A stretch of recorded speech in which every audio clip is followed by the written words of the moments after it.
It's time for our round 14 preview of the AFL. We're going to do Friday's game as well as the 3 games on Saturday and give you the best bets across these 2 days. Kicking off with Brisbane Lions and St Kilda Saints. Brisbane have had a stranglehold over the Saints the past few years. They've won 6 of the last 7, the only blemish at Metricon during the COVID-affected years.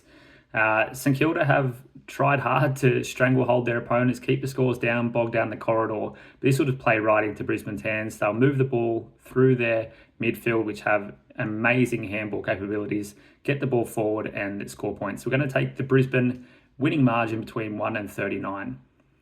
The first game on Saturday is the Western Bulldogs against the Fremantle Dockers, the second game for these two this year. The first being back in round 7 at Optus, where Freo ran out as winners. Fremantle coming into this game as underdogs, which is beyond me. They sent the Demons back to the pits of hell 2 weeks ago before their bye. Are fresh coming into this game, and the Dogs are struggling, especially in the clearances where Fremantle are one of the strongest teams in the AFL. I'm going to take the Freo money line straight up here. Game 2 on Saturday is the Richmond Tigers against the Hawthorn Hawks. Hawthorn have been playing really well lately and they've had some great wins across the past kind of 6-7 weeks.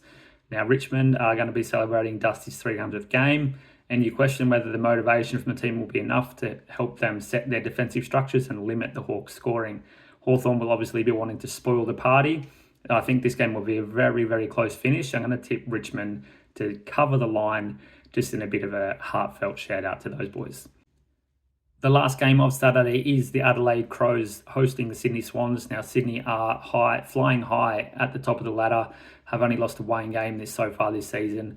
And the Crows, well, what do you say about them? They're just wildly inconsistent. They don't know who they are, where they're playing, or what they're doing.